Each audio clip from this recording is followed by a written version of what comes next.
चलिए, मैं कल समास पढ़ा रही थी ना। हाँ, हेलो। Yes ma'am. तो मैं समास शुरू कर रही हूँ। कल क्या लिखवाया था मैंने समास से संबंधित?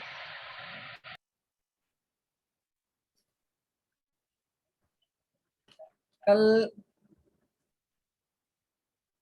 तत्पुरुष समास के जितने भेद थे वो मैं बता चुकी थी। कर्म तत्पुरुष, हाँ, हेलो, बोलो,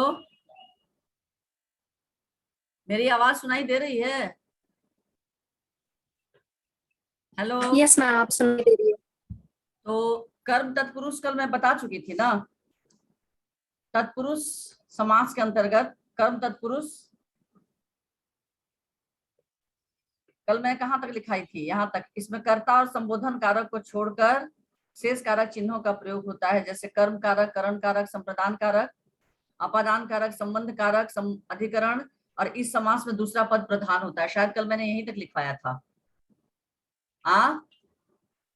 यस मैम। कल जो बच्चे क्लास किए होंगे उनको पता होगा, जिन बच्चों ने क्लास नहीं किया होगा वो तो अभी मौन धारण करके ही बैठे रहेंगे, है ना। Yes ma'am. कल जो बच्चे क्लास में थे मैंने बता दिया था, तत्पुरुष समास का मैं लिखवा रही थी 2 नंबर तत्पुरुष समास का। तो यहां तक मैंने लिखवाया था कि जिस सामासिक शब्द का दूसरा पद प्रधान होता है तथा जिसके दोनों पदों के बीच प्रयुक्त विभक्तियों का लोप हो जाता है, वह शब्द तत्पुरुष समास का उदाहरण कहलाता है। जैसे धर्म का ग्रंथ, धर्म ग्रंथ, राजा का कुमार, राजकुमार, राजकुमार, तुलसीकृत, तुलसीदास कृत, तुलसी द्वारा कृत। इसमें कर्ता और संबोधन कारक को छोड़कर शेष 6 कारक चिन्हों का प्रयोग होता है। मैंने बता दिया था, कर्ता का ने चिन्ह और अंतिम संबोधन, ये 2 चिन्हों को छोड़कर बाकी सभी 6 कारक चिन्हों का प्रयोग होता है। किसके अंतर्गत? तत्पुरुष समास। अब वो जो 2 चिन्ह है उनको छोड़कर अब किन कारक चिन्हों का प्रयोग होता है?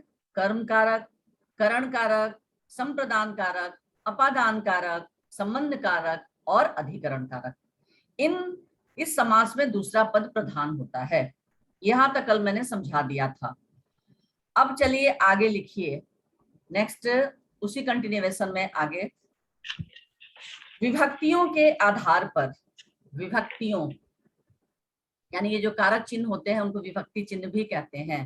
विभक्तियों, व हर्षिकार वी भ, आधा क हर्षिकार त, य उकार अनुस्वार।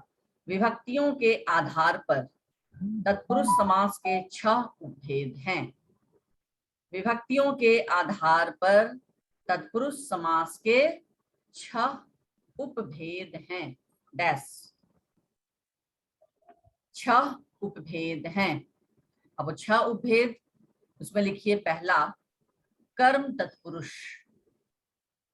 विभक्तियों के आधार पर तत्पुरुष समास के 6 उपभेद हैं। डैश पहला, कर्म तत्पुरुष। सभी बच्चे लिख रहे हैं? Yes ma'am. हाँ, कर्म तत्पुरुष, कर्म तत्पुरुष लिखकर डैश दें। इसमें कर्म कारक, कर्म कारक को सिंगल इन्वर्टेड कॉमा में लिखोगे। इसमें कर्म कारक, कर्म कारक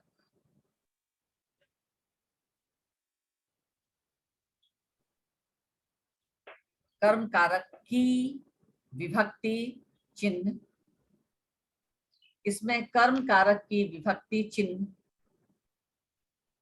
विभक्ति, व हर्षिकार वी भ, आधा क हर्षिकार त, विभक्ति चिन्ह च हर्षिकार ह हल चिन्ह न, चिन्ह विभक्ति चिन्ह को सिंगल इन्वर्टेड कॉमा में लिखो। को यानी कर्म कारक का विभक्ति चिन्ह क्या है? को का लोप हो जाता है, का लोप हो जाता है।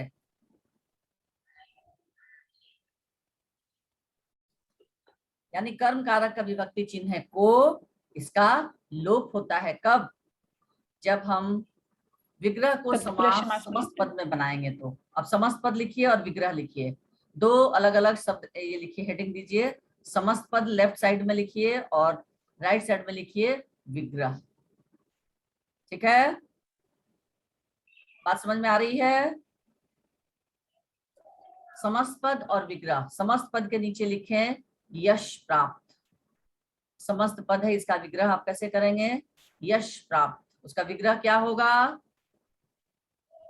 बताइए? यश का प्राप्त, हाँ, यश को प्राप्त। यश को प्राप्त। यस, विग्रह के नीचे लिखें यश को प्राप्त, यानी को कारक चिन्ह लग गया, लेकिन जैसे ही मान लीजिए विग्रह अगर दिया रहेगा यश को प्राप्त और इसका आप समस्त पद बनाइए, तो सबसे पहले इसमें लोप किसका होगा? कारक कर्म विभक्ति चिन्ह क्या है? को। जब हम को। समस्त पद बनाएंगे तो को का लोप हो जाएगा, यानी को जो है वहां से हट जाएगा। यश प्राप्त, यश को प्राप्त। दूसरा माखन चोर। दूसरा शब्द लिखे माखन चोर, समस्त पद माखन चोर। इसका समस्त पद विग्रह क्या होगा? इसका विग्रह बताओ। हाँ, इसका विग्रह क्या होगा? माखन को चोर, हाँ, माखन को चोर, माखन को चोर होता है कि माखन को चुराने वाला? माखन का चोर। माखन का नहीं, माखन को। का कर्म का कारक चिन्ह का होता ही नहीं है। का को की ये संबंध का होता है, याद रखो। मैं बार बार भी बता रही हूँ, कर्म का कारक चिन्ह सिर्फ को होता है, तो का कहाँ से आपका आ जाएगा? माखन का चोर कैसे आ जाएगा? कर्म का कारक चिन्ह जब सिर्फ को है तो का कहाँ से आ जाएगा? आपका आंसर यही गलत हो गया। जब कारक चिन्ह कर्म का सिर्फ को है तो का नहीं होगा, का होने के साथ मैम को माखन हो को जाएगा। चोर, हाँ, माखन को चोर। माखन को चोर, ये आपका सेंटेंस सही है? को चोर होगा कि का होगा बताओ? माखन का चोर। माखन माखन का का चोर चोर। होता है, माखन को चोर नहीं होता है। बिल्कुल गलत सेंटेंस बोल रही हो, 100% गलत। माखन को चुराने वाला, माखन चोर। चलो, इसका विग्रह होगा माखन को चुराने वाला, क्योंकि प्रयोग करना है कर्म कारक का को चिन्ह ही, दूसरा कोई चिन्ह नहीं। माखन को चोर आपका शब्द गलत हो गया, ये विग्रह बिल्कुल गलत हो गया। माखन को चुराने वाला।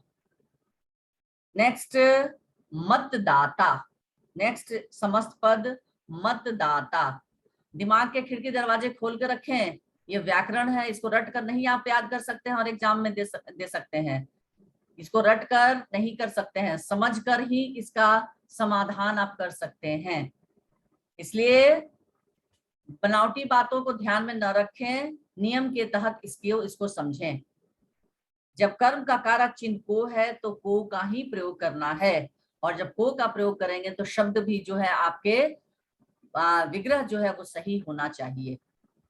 मतदाता, इसका क्या होगा विग्रह?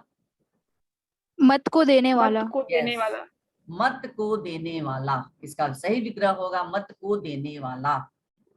दाता का मतलब होता है देने वाला, मत को देने वाला। उसके बाद फिर समस्त पद में लिखिए मनोहर। मनोहर, इसका विग्रह क्या होगा? मन को हरने वाला। यस, मन को हरने वाला। गृहागत। गृहागत, गृह आगत है ना? क्या अर्थ होगा इसका? गृहागत का अर्थ क्या होगा पहले मुझे बताओ? गृह को आने वाला। को आगत। को गृह मतलब घर, आगत मतलब आया हुआ। घर को आया हुआ या घर को आया, आया हुआ। तो गृहागत का विग्रह क्या होगा? गृह को आया। आगत, यही ना होगा? गृह को आगत या गृह को आया हुआ, यह इसका विग्रह होगा।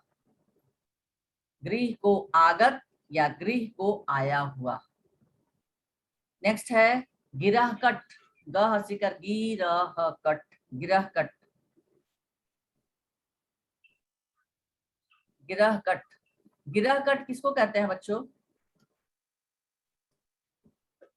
हाँ, कोई बता सकता है? मैम जो जड़ को काटे। हाँ, मैम जड़ को काटे। जड़ को काटने वाला नहीं। किसी जेब कतरे को, परेशानी को जेब कतरे को गिरहकट कहते हैं। गिरह का अर्थ होता है गांठ, लेकिन यहाँ पर है गिरह कटना, गिरहकट यानी जेब कतरे को गिरह काटने वाला भी कहते हैं, है ना। तो गिरहकट यानी गिरह को काटने वाला, ठीक है। तो कर्म तत्पुरुष, कर्म कारक का चिन्ह है को, यानी जब भी हम समस्त पद को विग्रह करेंगे तो को कारक चिन्ह का ही प्रयोग करेंगे। और अगर को कारक चिन्ह के साथ विग्रह किया हुआ है और उसको समस्त पद जब बनाना होगा तो कारक चिन्ह को का लोप हो जाएगा। आई मेरी बात समझ में, कर्म तत्पुरुष सबको? हाँ, यस मैम। नेक्स्ट 2 नंबर, कर्ण तत्पुरुष, यानी तत्पुरुष के अंतर्गत जिन 6 चिन्हों का हम लोग प्रयोग कर रहे हैं, जिसमें पहला हो गया कर्म तत्पुरुष, दूसरा लिखे कर्ण तत्पुरुष डैश। इसमें कर्ण कारक की विभक्ति, इसमें कर्ण कारक की विभक्ति, अब कर्ण कारक तत्पुरुष का कौन सा, इसमें कर्ण कारक की विभक्ति से को सिंगल इन्वर्टेड कॉमा में लिखें, से नीचे कॉमा दें और फिर दूसरा इन्वर्टेड कॉमा में लिखें के द्वारा, यानी कर्ण कारक की विभक्ति चिन्ह 2 है, एक से और दूसरा के द्वारा। इनको आप सिंगल इन्वर्टेड कॉमा में लिखेंगे, का लोप हो जाता है, का लोप हो जाता है, पूर्ण विराम। समस्त पद और विग्रह, इसमें भी बनाइए 2 कॉलम, 2 तरफ लिखिए, लेफ्ट साइड में लिखिए समस्त पद और विग्रह के नीचे एक साइड में, राइट साइड में लिखिए विग्रह। समस्त पद के नीचे लिखें जन्मजात, जन्मजात,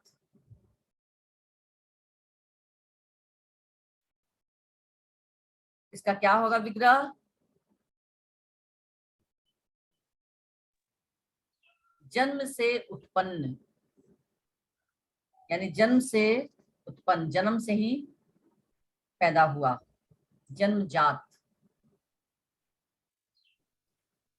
जैसे कहते हैं ना कि कुछ लोगों की दृष्टि जो है, दृष्टि बाधित, जो कुछ लोग जन्मजात होते हैं, जन्मजात जात का ही मतलब हो गया कि वो जन्म से ही, जब से वो पैदा हुआ, उत्पन्न हुआ तब से ही वो दृष्टिहीन है, यानी उसकी आंखों की रोशनी नहीं है। कुछ लोगों की कुछ वर्षों के बाद चली जाती है रोशनी, किसी बीमारी के कारण चली जाती है, किसी दुर्घटना के कारण चली जाती है, और कुछ लोग दृष्टिहीन जो होते हैं जन्मजात ही होते हैं। तो जन्मजात शब्द का अर्थ ही हुआ जन्म से उत्पन्न।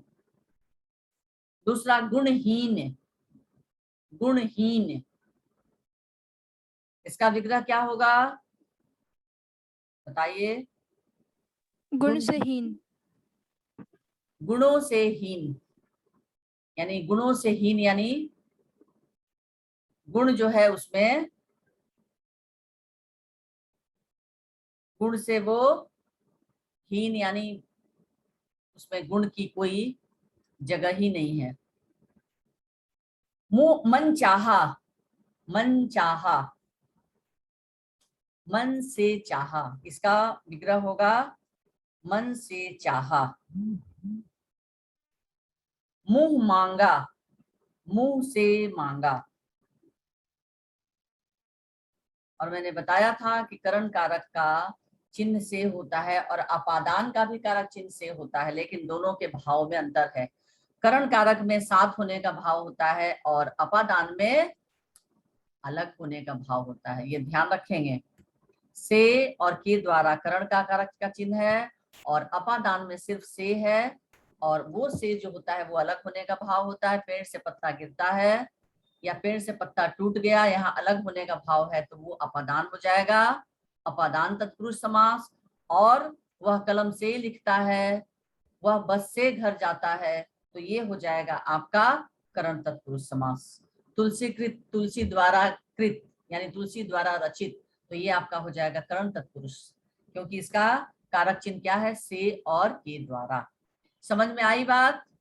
हाँ मैम वह पेड़ से गिरता है, उसका क्या होगा? हाँ मैम वह पेड़ से गिरता है। हाँ, तो अलग हो गया, वो अपादान हो गया, वह पेड़ से गिरता है, पेड़ से गिर गया, अलग हो गया। इसके बाद नदी पहाड़ से गिरती है या झरना पहाड़ से गिरता है तो पहाड़ से अलग हो रहा है, तो वहां अपादान तत्पुरुष हो जाएगा। यानी जहां अलग होने का भाव होगा, ये वाक्य पर आपको शब्द जो रहेगा उस पर निर्भर करता है कि आप विग्रह जो कर रहे हैं वो किस तरह का है। विग्रह में साथ होने का भाव आ रहा है तो करण तत्पुरुष हो जाएगा। अलग होने का भाव है, वह बस से विद्यालय जाता है, तो ये कौन सा होगा? बस से वो अलग है कि बस से जुड़ा हुआ है? यहाँ द्वारा का अर्थ आ रहा है मैम ना, बस से जाता है उसका जुड़ा कारण। हुआ है ना, बस द्वारा, बस द्वारा, बस से, यस मैम। यानी यहाँ पर साथ में जुड़ा हुआ है, तो ये कौन सा होगा बताइए?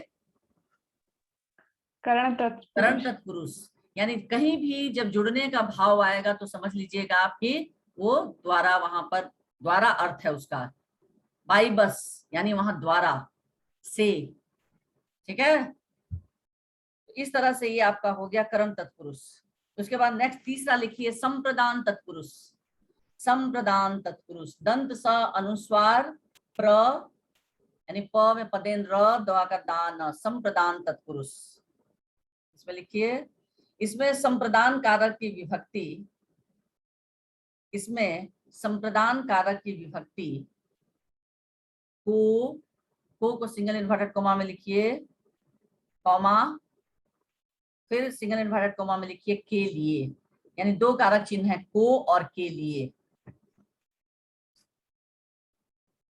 का लोप होता है। इसमें संप्रदान कारक की विभक्ति को, कॉमा, के लिए का लोप होता है। जनरली संप्रदान का के लिए ही होता है, को वाले शब्दों का प्रयोग बहुत कम ही प्रयोग होता है, के लिए का ही होता है। लिखे, के लिए का लोप होता है। समस्त पद और विग्रह दो कॉलम लिखे, दो शब्द अलग अलग। समस्त पद के नीचे लिखे रसोई घर, इसका विग्रह क्या होगा? रसोई घर, इसका विग्रह बताओ क्या होगा?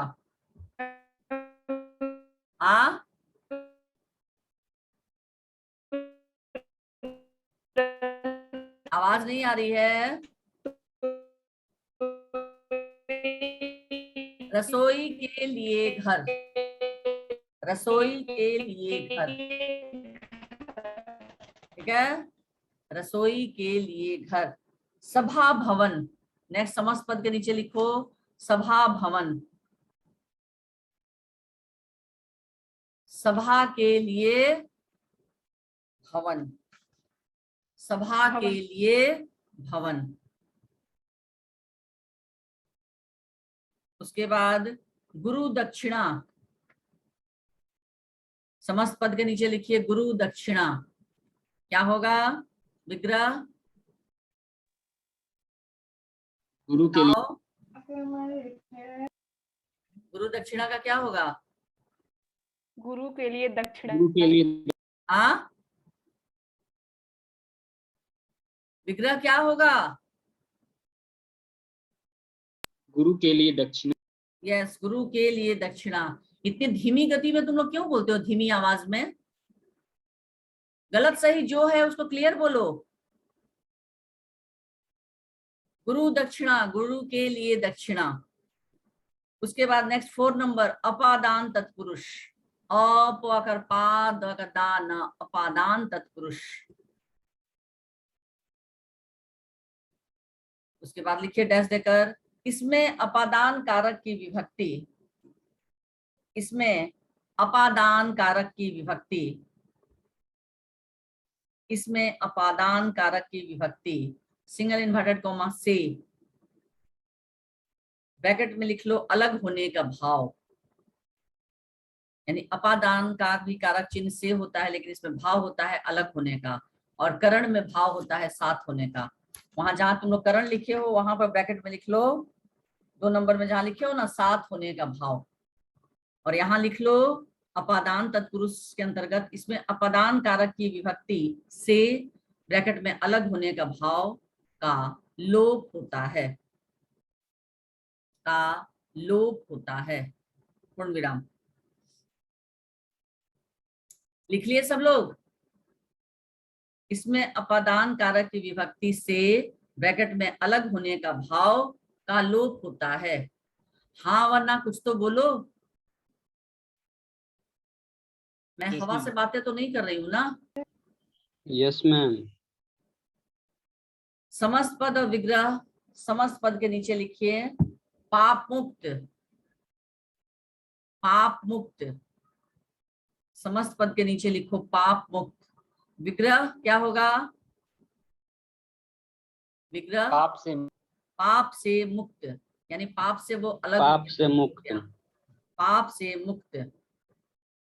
पथ भ्रष्ट, पथ भ्रष्ट, बताओ क्या होगा? हाँ, पथ से भ्रष्ट, यानी पथ से भ्रष्ट, पथ से अलग हो गया। जलहीन, जलहीन, ह दीर्घिकार, जलहीन।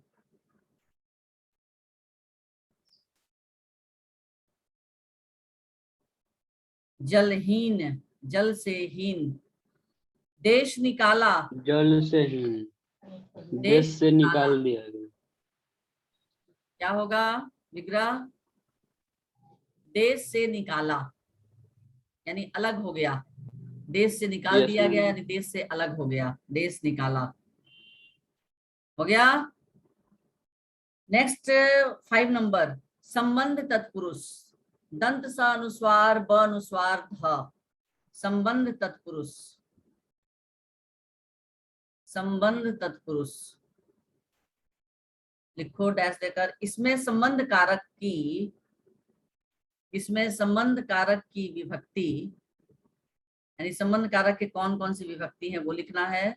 इसमें संबंध कारक की विभक्ति, और सबको सिंगल इन्वर्टेड कॉमा में लिखते जाना है और नीचे कॉमा देते जाना है। इसमें संबंध कारक की विभक्ति का, के, की, इन तीनों को सिंगल इन्वर्टेड कॉमा में लिखना है। का के बाद कॉमा, के बाद कॉमा, और इन तीनों में ऊपर में ये सिंगल इन्वर्टेड कॉमा देते हुए लिखना है। का, के, की का लोप होता है। इसमें संबंध कारक की विभक्ति का, के, की का लोप होता है।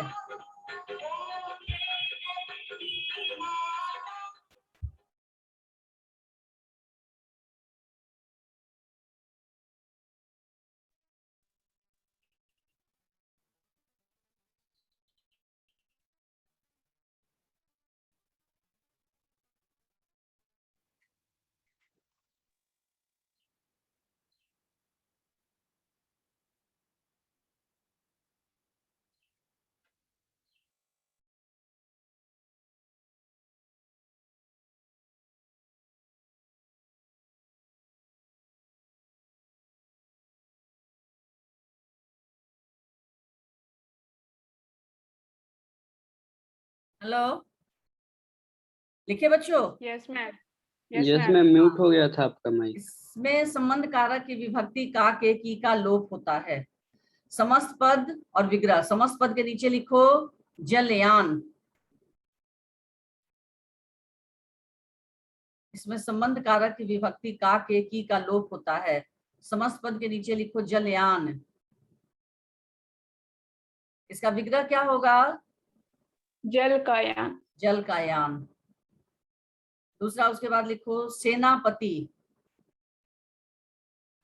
सेना के पति। सेना का पति, सेना के पति नहीं, सेना का पति। पराधीन, पर राध दीर्घ पराधीन। पर के अधीन, यहाँ पर के अधीन होगा। पराधीन, पर के अधीन, ठीक है, पर के अधीन, ठीक है। 6 नंबर, अधिकरण तत्पुरुष। अधिकरण तत्पुरुष, अधीकरण, अधिकरण तत्पुरुष।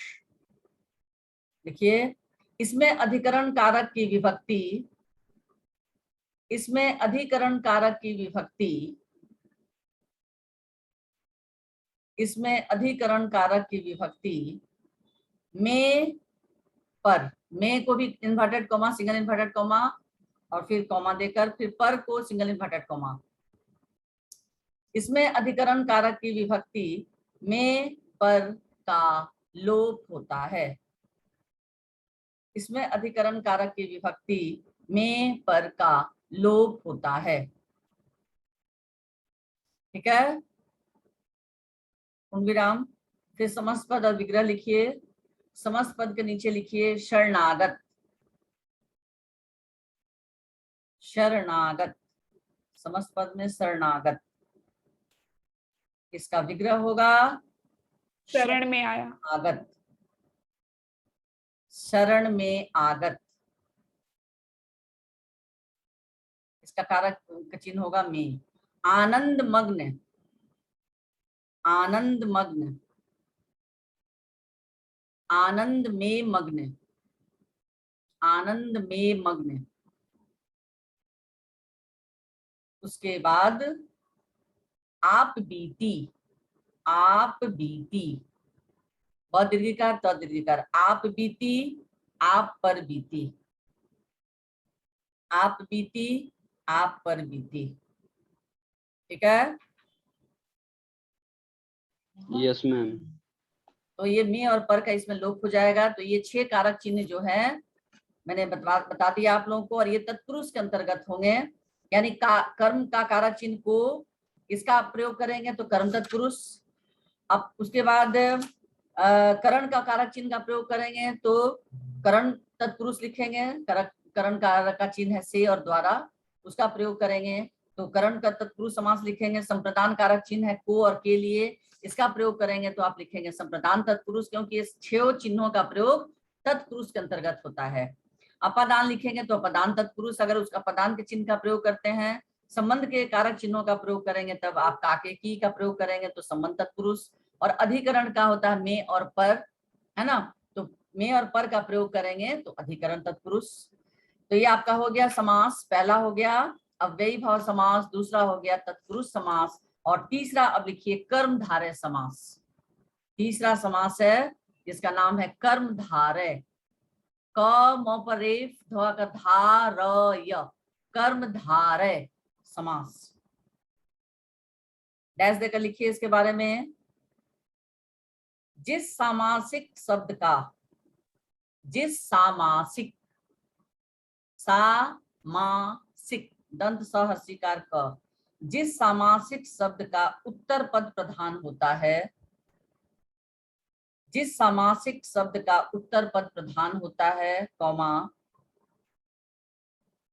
जिसके लिंग वचन भी समान होते हैं, लिंग वचन में कौमा, जिस सामासिक शब्द का उत्तर पद प्रधान होता है, कौमा, जिसके लिंग वचन भी समान होते हैं, तथा जो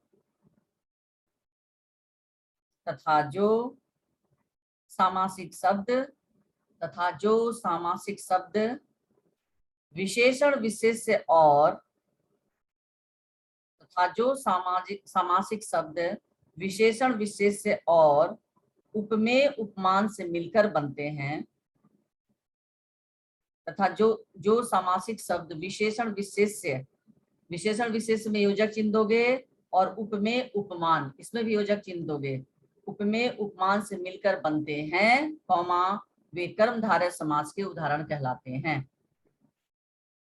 यानी जिस सामासिक शब्द का उत्तर पद प्रधान होता है, यानी बाद का पद प्रधान होता है, और जिसमें लिंग और वचन भी समान होते हैं, तथा जो सामासिक शब्द विशेषण विशेष से, यानी एक शब्द की विशेषता बताता है दूसरा शब्द, और उपमेय उपमान से मिलकर बनते हैं, वे कर्मधारय समास के उदाहरण कहलाते हैं। पूर्णविराम। उसके बाद लिखो उदाहरण कहलाते हैं। उसके बाद नीचे पंक्ति में कर्मधारय समास में, पूर्णविराम के बाद, कर्मधारय समास में व्यक्ति, वस्तु आदि की विशेषता का बोध होता है। कर्मधारय समास में व्यक्ति, वस्तु आदि की विशेषता का बोध होता है। कर्मधारय समास में व्यक्ति, कौमा, वस्तु आदि की विशेषता का बोध होता है। पूर्ण विराम। कर्मधारय समास के विग्रह में कर्मधारय समास में व्यक्ति, वस्तु आदि की विशेषता का बोध होता है। पूर्ण विराम। कर्मधारय समास के विग्रह में है जो, सिंगल इन्वर्टेड कॉमा में लिखोगे है जो, कॉमा के समान है जो, यानी है जो को सिंगल इन्वर्टेड कॉमा फिर कॉमा दो, फिर सिंगल इन्वर्टेड कॉमा शुरू करो, के समान है जो, के समान है जो, इसको भी सिंगल इन्वर्टेड कॉमा, तथा रूपी, रूपी को भी सिंगल इन्वर्टेड कॉमा में लिखो। रू, र में बड़ा ऊ की मात्रा रू, प में बड़ी की मात्रा पी।